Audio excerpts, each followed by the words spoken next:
We'll take a look inside. Looks just fine. There ain't no health code violations. They say the stairs are too steep to get up, but I like it that way. It makes it look more cabiny. Bedrooms here look just fine.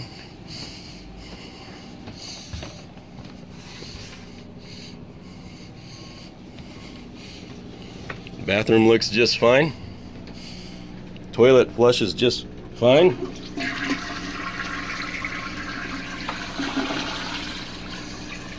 Plenty of water pressure. Everything's permitted here. I don't know what the deal is. Kitchen looks just fine. There's no health code violations. But it was all of them against me. And the judge takes their word. It's like going up against a cop saying you went 65 miles an hour when you say you went 50. The judge is going to go with the cop. Not your opinion. Trash cans look just fine. Got a fire pit way out there. Ain't hurt nothing. Barbecuer. Some horseshoe pits. They say there's no ingress egress out here for the fire department, so that's what I'm going to do next. I'm going to take a little drive. We're going to go to the lodge where they say there's no access. So let's go take a look.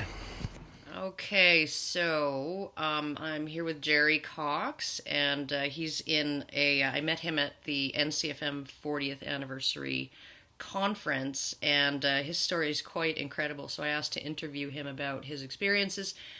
And so I'm just going to get him to tell us a little bit about who he was before all of the mayhem that has happened to him over the last year or two. So go ahead. Take her away, Jerry. Yeah, I'm the son of a blind man. I was born in poverty. My father did the best he could to raise us. I ended up being a straight A student with scholarships and everything. Went to Cal Poly, got a MBA, Bachelor's of Science, and I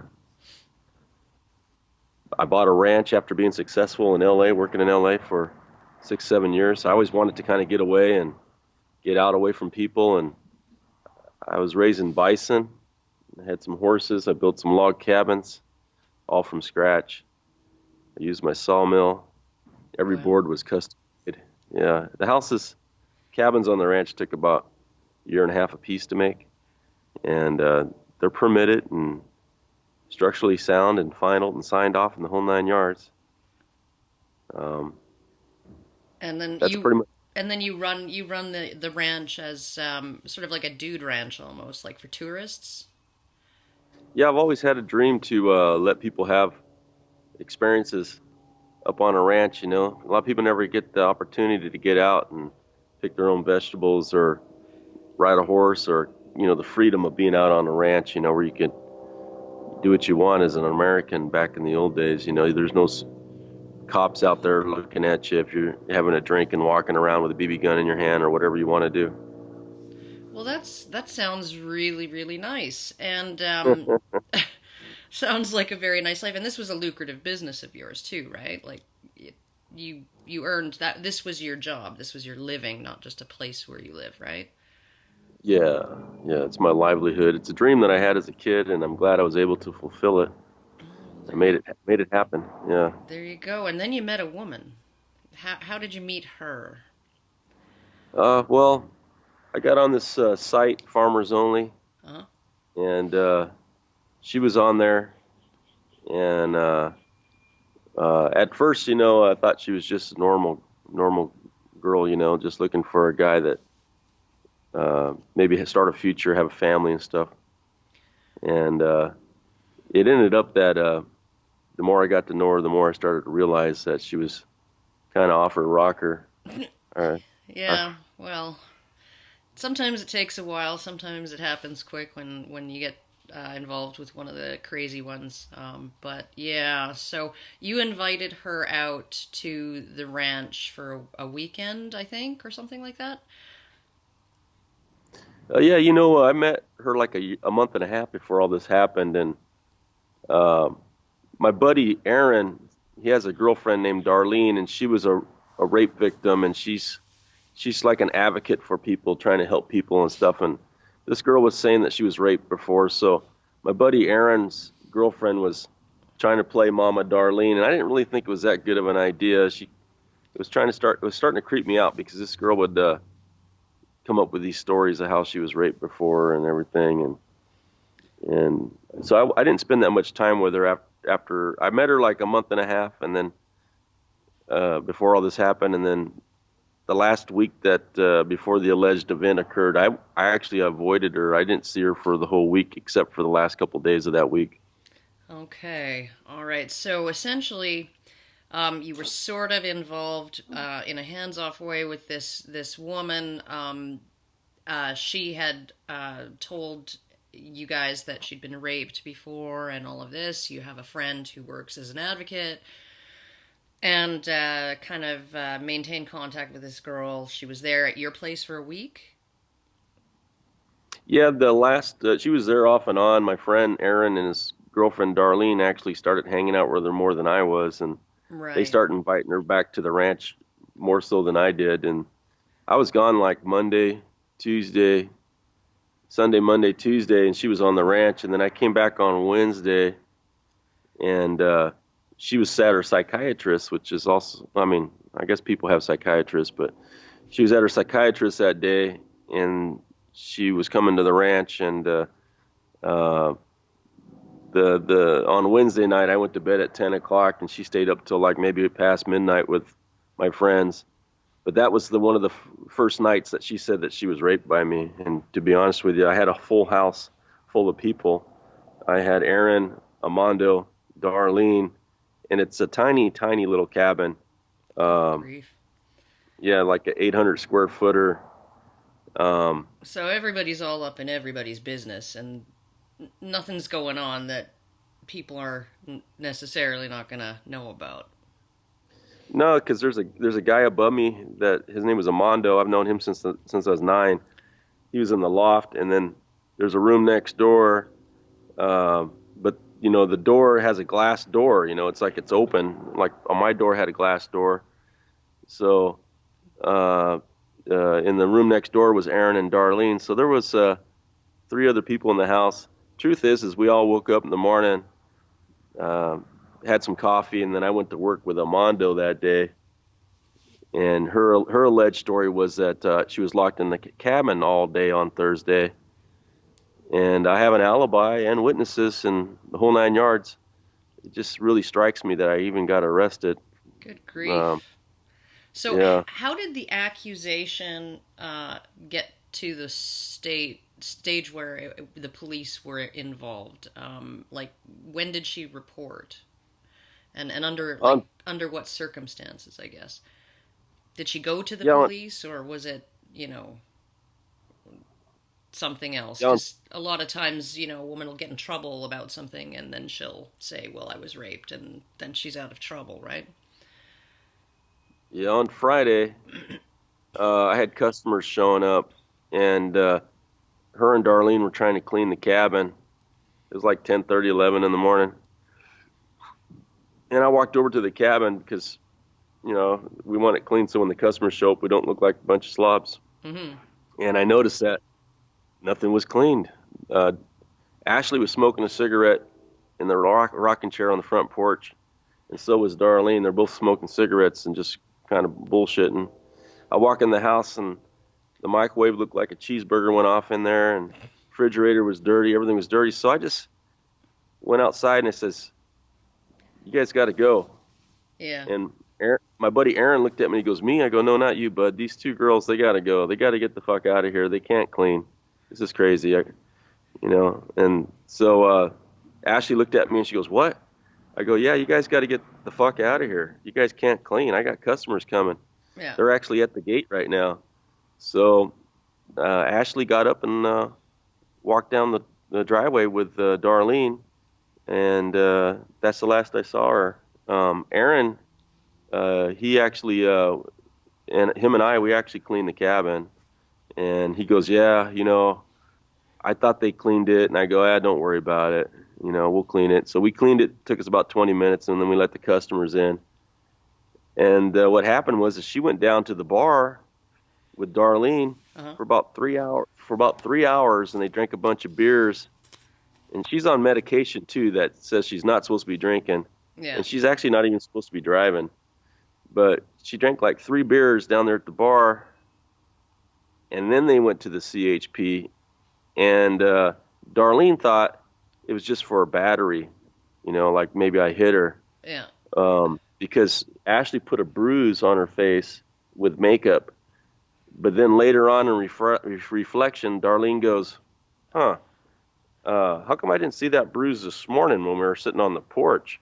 Yeah. And then she was thinking, "Wait a minute, you didn't even have makeup on in the morning." So, I would have saw that bruise, because Ashley was saying the reason why Darlene didn't see that bruise this morning or Friday morning was because she was wearing makeup to cover it up. But then Darlene thinks back. She goes, "You know what? She wasn't wearing makeup when she got up." Yeah. And then not only that, the bruise shifted. Darlene totally got played. But when they were at the airport inn and having their beers, the bruise was on this side. And then Ashley goes to the bathroom, comes back out, and the bruise is now on this side to make it look like I was right-handed or something. Oh, good grief. So, so they went to the So they went to the yeah they went police. yeah Darlene drove her to the CHP, and right away the CHP knew something was amiss. And this is the California Highway Patrol. Yeah, I don't know why they went there, but they went there instead. And when they were at the CHP, the officer goes, "Have you been drinking, ma'am?" And Ashley says, "No."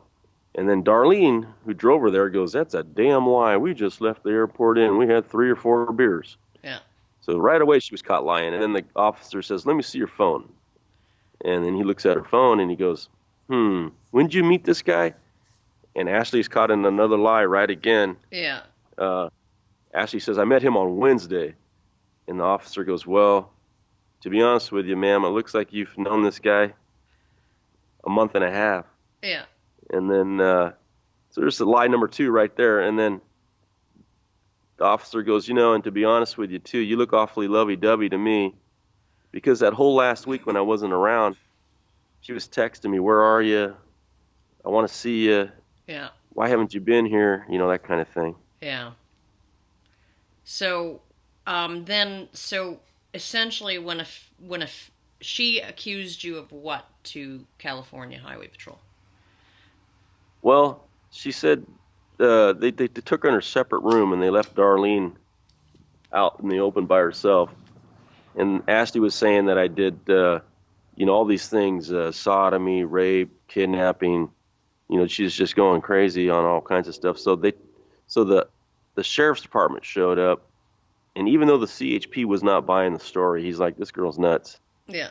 The Mariposa Sheriff's Department showed up, and they kind of were like, "Well, we got it from here. We got it from here." And so they pretty much corroborated a story from the beginning out of thin air. They asked Ashley, "Are these the clothes you were wearing?" She goes, "Oh, yeah, but I washed them." Okay, well, right there's another red flag. Yeah. Why are you doing your laundry? And then if these are the clothes that you were wearing that you got raped in, how come they're not shredded? There's not a single shred or Yeah. nothing, Tear or no anything. button, no buttons are broken. Yeah. But they went along with the story anyhow. They came out and arrested me and put me on Facebook and on the media within one day without Yeah. any investigating. Yeah. There you go. So you ended up getting some help from a retired former homicide detective. Is that the case, or? Robert Rand, he's the journalist. He's an Emmy awarded journalist. He's going to be putting this on 2020. He was down for 3 months doing the timeline, Okay. and then I hired Tony Serra, the legendary Tony Serra, Okay. for my defense counsel, and nobody could believe the story. They were just at first people were like, "Well, this is the mountains. The cops are kind of sloppy." Yeah. But then once they got into the story, they're like, they have no case. Yeah. I don't understand what they're doing here. But I was locked up for like a $500,000 bail, and I was in for a month. And when I came back out, my dogs were shot. My my buddy Bobby Joe, who was at the ranch, said, yeah, Errol was missing on Saturday, and then the other two were missing on Sunday. And then I talked to a neighbor, and he says he called the animal control, and they told him that they shot my dogs because they were chasing horses when I was locked up. But the truth of the matter is, my dogs don't chase horses. I'm the only one that has horses, as a matter of fact. Uh, and They don't even chase my horses. Yeah. So, uh, So, um, now you guys subpoenaed her cell phone records. Like you, yeah, you know, it was you guys, your defense that had to do that. The police didn't, or exactly what happened is um, they would not let us have her cell phone records for 6 months. oh, good And grief. yeah, and the writing was on the wall from the beginning. And then when we finally got her cell phone records, they were withholding all kinds of exculpatory evidence that would have exonerated the defense. Yeah, yeah. They tend to do that And when they have it in for somebody. Do you have any reason to believe that the sheriff's department has a particular dislike for you? Like, was there any kind of bad history between you and them, or?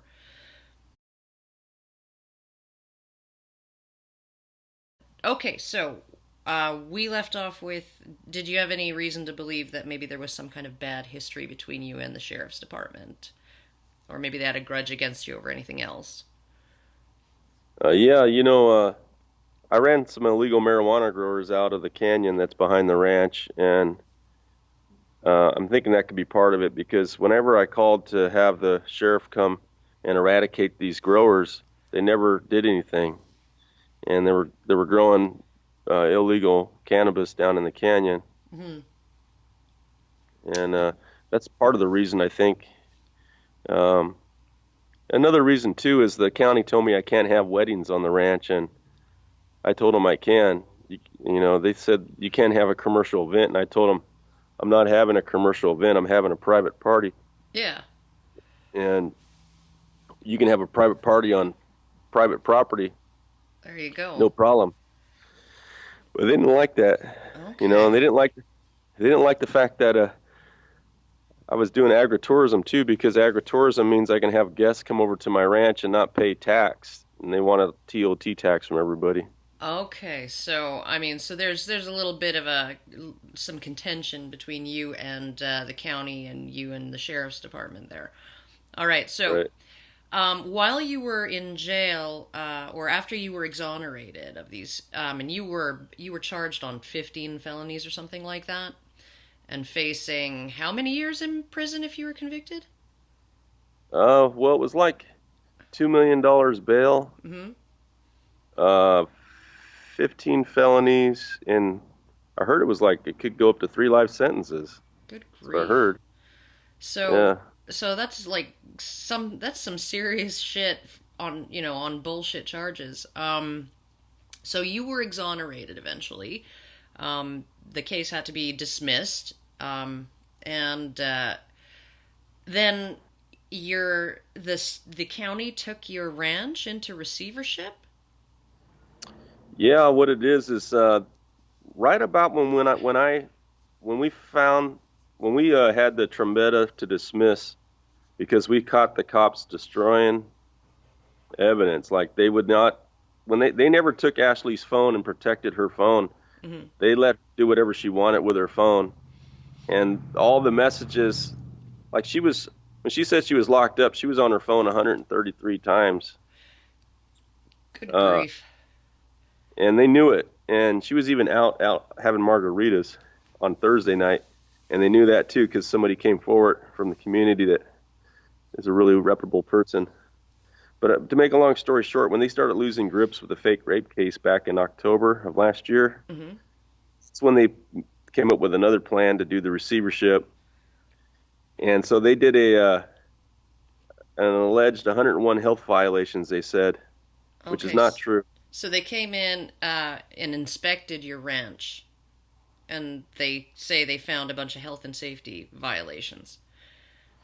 Yeah, like if I don't know if you've seen any of my YouTube videos, but like they said, my bridge out there isn't strong enough for fire and rescue, and then I have video footage of fire trucks going over the bridge one by one, no problem. Yeah, well, and Uh, you said it's a state built bridge too, right? Like it's yeah, not a privately built bridge, so no, that actually belongs to the state of California. They have water rights out there, and so I'd have to tear out a state bridge. Uh, and rebuild the it. other, yeah, the other thing is, they said I had a bunch of piles of junk debris and combustibles, and I don't have a single pile of junk out there. Yeah, They yeah, said no. that, Well, I looked at I was looking at some of the videos. Your cabins look immaculate, and I can't imagine that the rest of your ranch would look like a junkyard.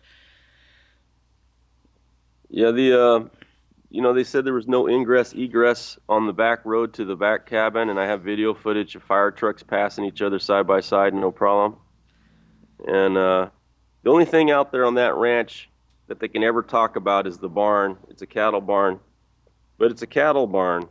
Yeah. I mean, my buddies and I barbecue back there. We rope cows, and it's not permitted. But I think every ranch in the state of California's got a cattle barn that ain't permitted.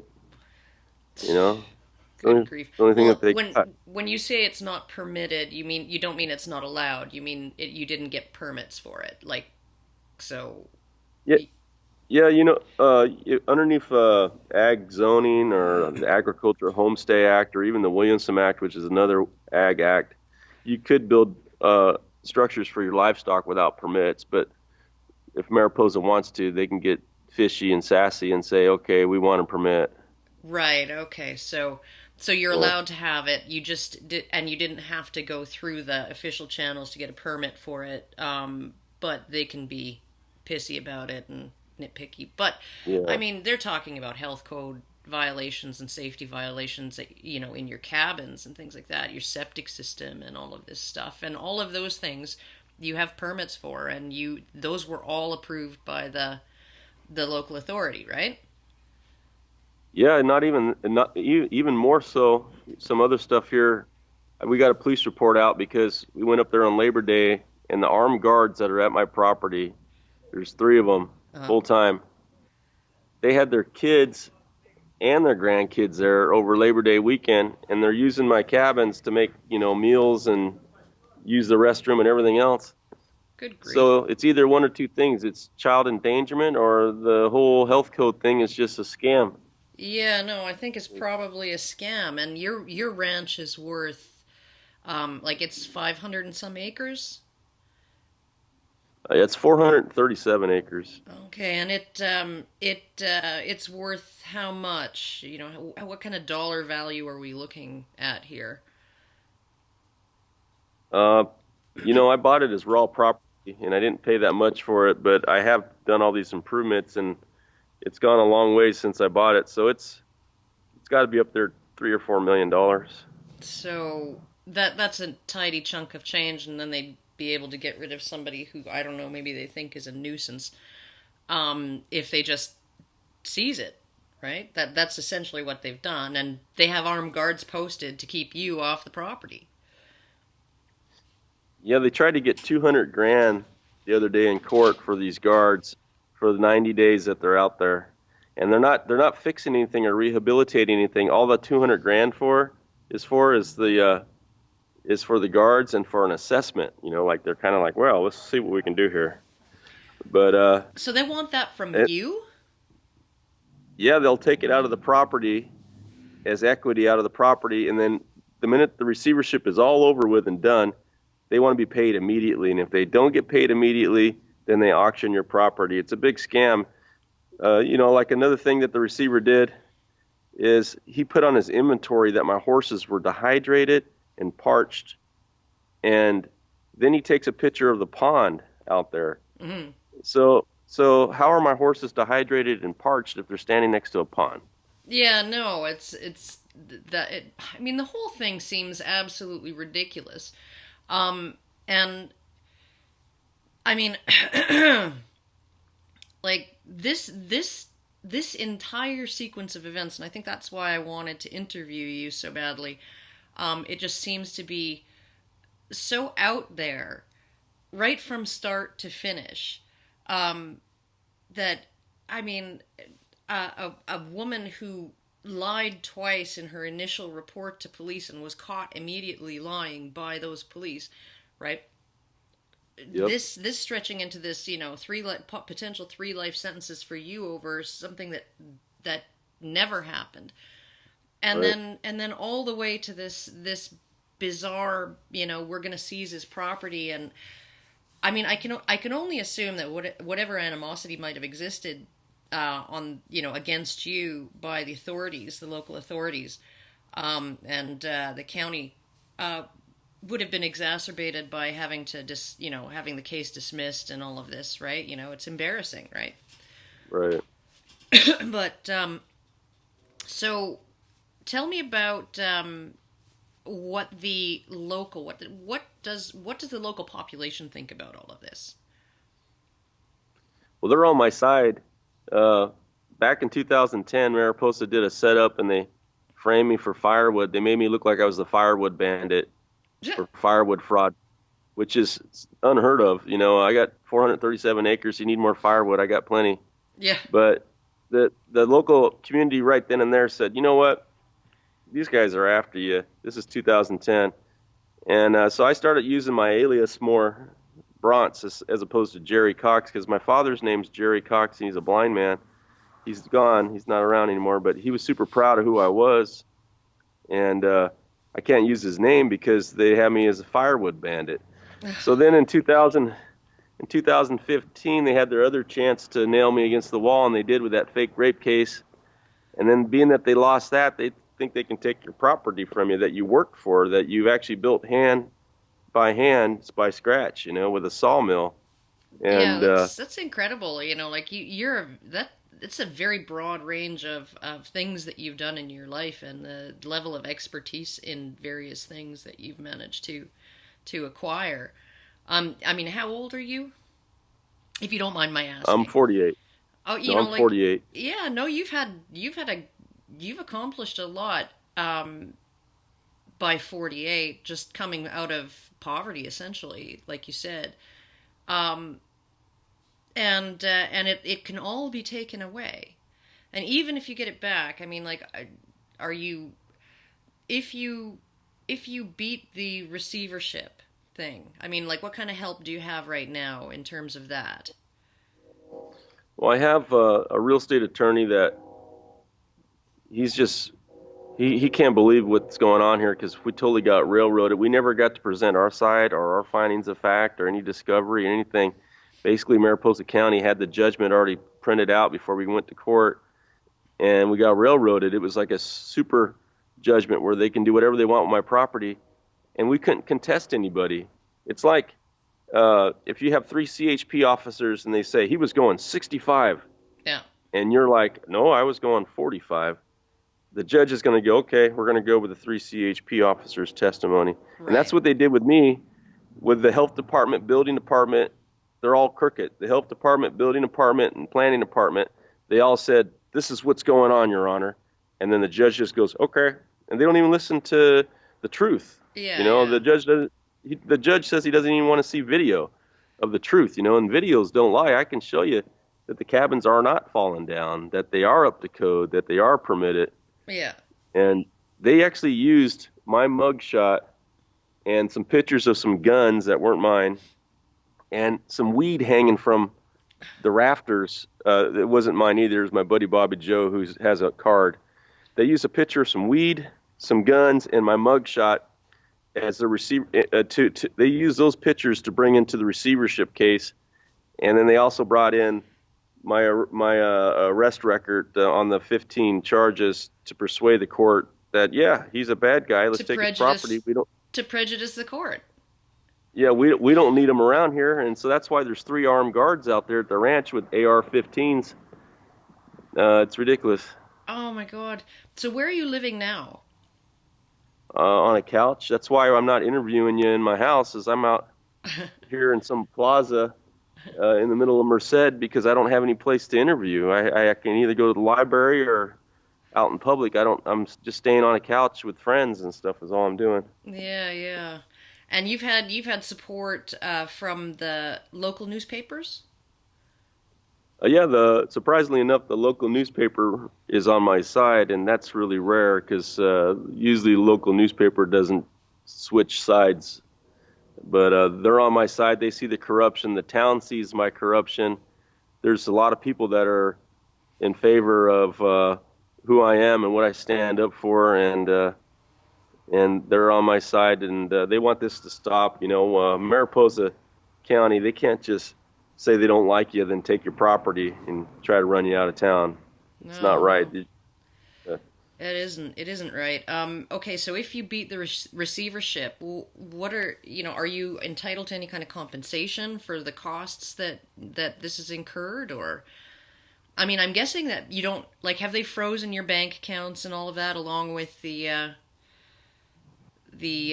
seizing the property, or well, so far they've ruined my reputation, so I can't get a job. Mhm. Uh, then they've taken my livelihood, which is my business. I don't have any buffalo anymore, any agritourism. And then they took my home, so I have no place to live. Yeah. They took my dogs. They killed my dogs. They're trying everything in the book to move me out of the county.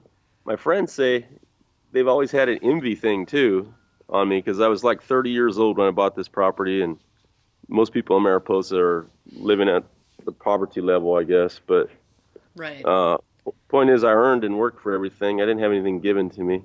Right.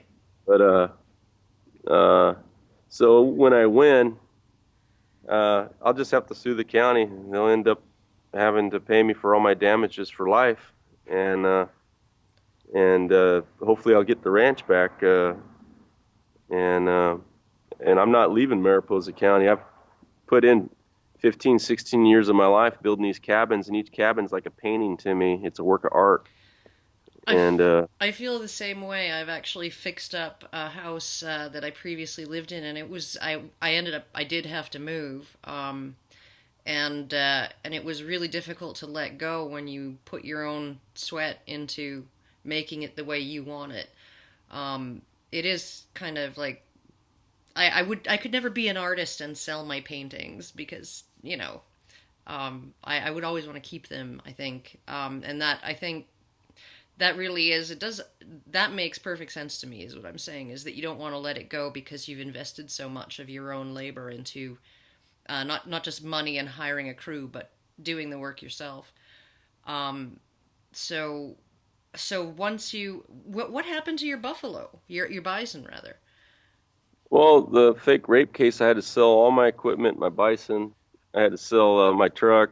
You know, the fake rape case cost me like a $500,000, and then when you're suffocating financially, they run you into this fake fraudulent receivership case where you have to hire another lawyer, Right. and then they don't give you time to prepare, and then they railroad you and take your property. There was no due process here, No. uh, Well, and there they was no. they wanted to get it done fast so that you wouldn't be able to fight back, and they can just so have okay so you don't have any money left. No, and the whole last year of 2017, I never stepped a foot in court. They kept postponing that fake rape case. They kept pushing it out, pushing it out, pushing it out. Right. And the DA actually took the case down to Merced, and five other DAs looked over my fake rape case, and they said to Cook, who's up in Mariposa, the DA up there, they says, "You don't have a case." But he still dragged it out all the way up and through August, just barely past when they took the receivership. They tried to drag it out as long as they could so that I could not fully fight and defend myself against the receivership. So they took the receivership, and then boom, like a week and a half later, they sent a dismissal on the fake rape cases, dropping 15 felonies all on an email. I never even went to court. Good grief. Yeah. So so I don't know. So what you said that you have a real estate attorney now. Is he working for you pro bono or on contingency or Well, he's doing it on contingency and pro bono right now because I don't have any money. right? And he didn't think this was going to happen. He says, "Oh, they're asking for too much." He goes, "They ain't going to do a receivership on your property. That's ridiculous." He goes, "That won't happen." Then we went into court and it happened. So he feels pretty bad. He's like, "I can't believe it. Yeah. This is corruption at its finest." He goes, "This is violating your constitutional rights." And so he feels pretty bad that that happened. So he's been working now maybe another 80, 100 hours for free. Oh, And wow. then Imran and Mike and Mark are my legal counsel, and they're helping me on the civil suit against Mariposa. And you know, that's all we really can do is go after them for damages for what they've done for destroying an innocent man's life. I'm like you. I'm not a quitter. I didn't get to where I'm at from quitting, Right. and I'm not going to run either. And the difference between me and everybody else they messed around with in Mariposa, because they've done this before, maybe not at this level, but they've done this before, is other people they'll just lay down and take it, and I'm a fighter, Well, and this was one of the things. I don't know if you were there at the conference for Vladik Filler's speech, but he said he was the one who said, what when men are accused falsely and they are put through this horrible ringer with no due process. I remember one gentleman who was falsely accused a whole bunch of times by his ex said the experience was like going to bed one night in America and waking up the next morning in Pyongyang. yep, This is what you're subjected to in terms of due process. You get none.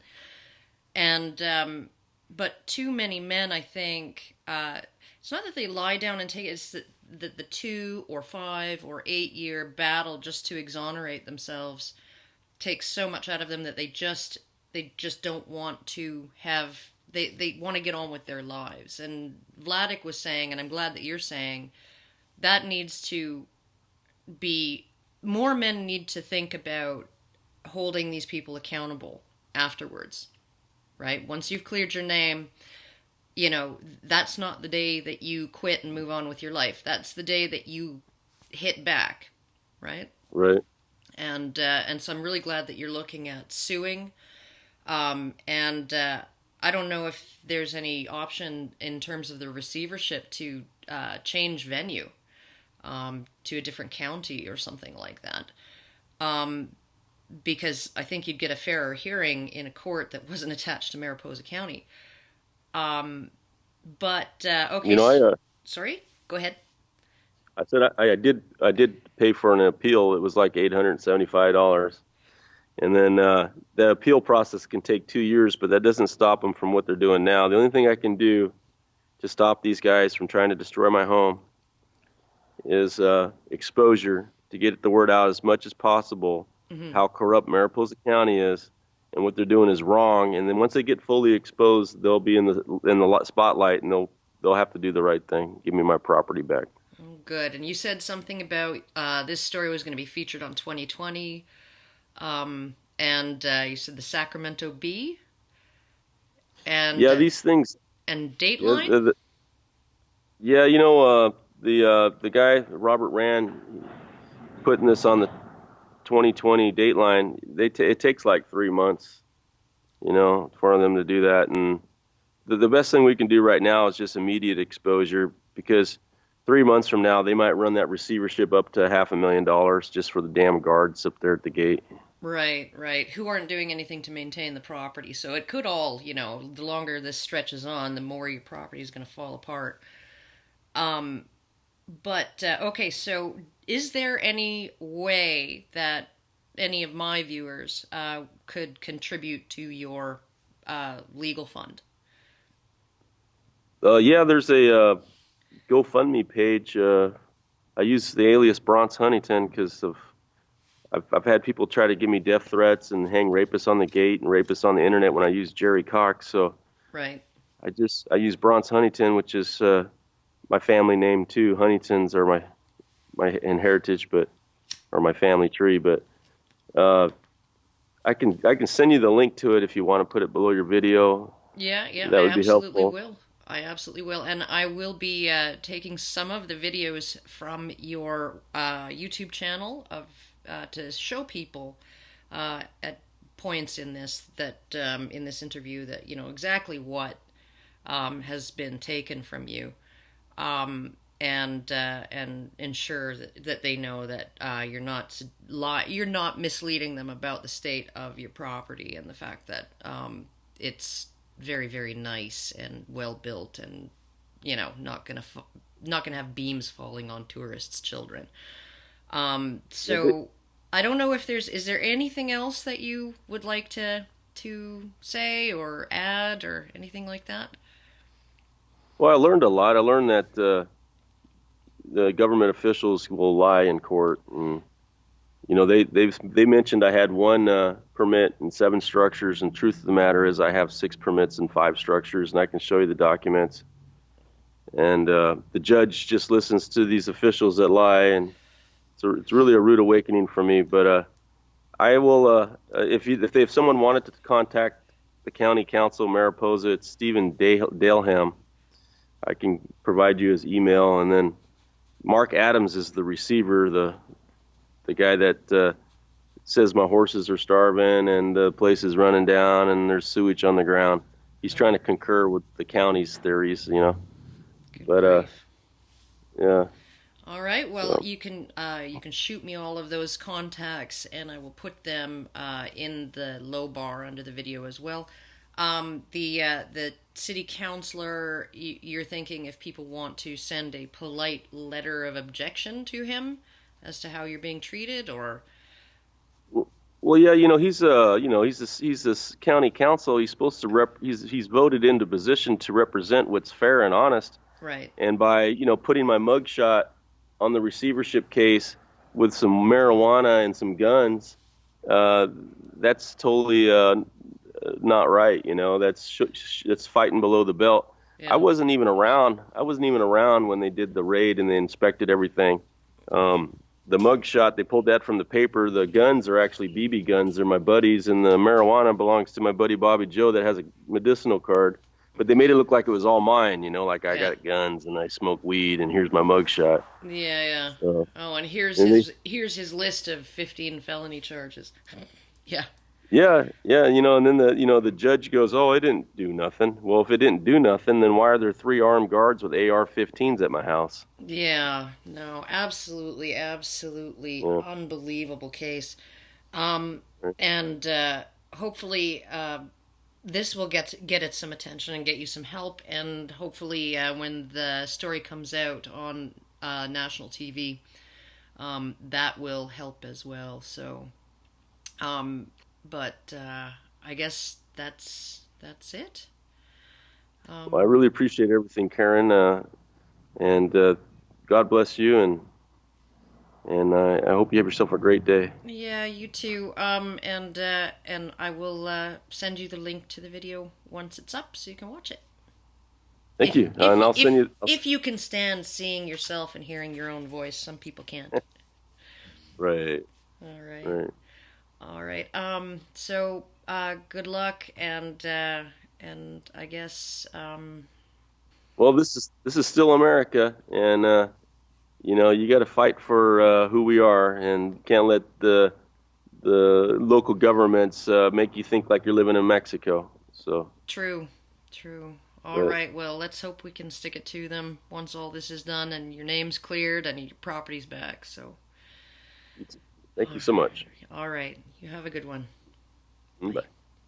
Come to my attention that 15 months prior to you dismissing his case, you sent his case down to the Merced District Attorney's Office for review. 4 of those district attorneys reviewed that case and said you had no case. But you sat on it for 15 months while this man, just a minute, I'm not done. While this man was ruined financially, ruined his reputation, and it's still not done. I'd like to know why you sat on that for 15 minutes, 15 months after you knew you didn't have a case. The woman that was your chief witness and the accuser has fled. They think she's in Florida. She's had numerous cases of false allegations filed against her, numerous personal injury cases, false personal injury cases filed against her. There's people all over the state looking for her, and you used her as a chief witness to besmirch this man. I'd like to know why you waited so long to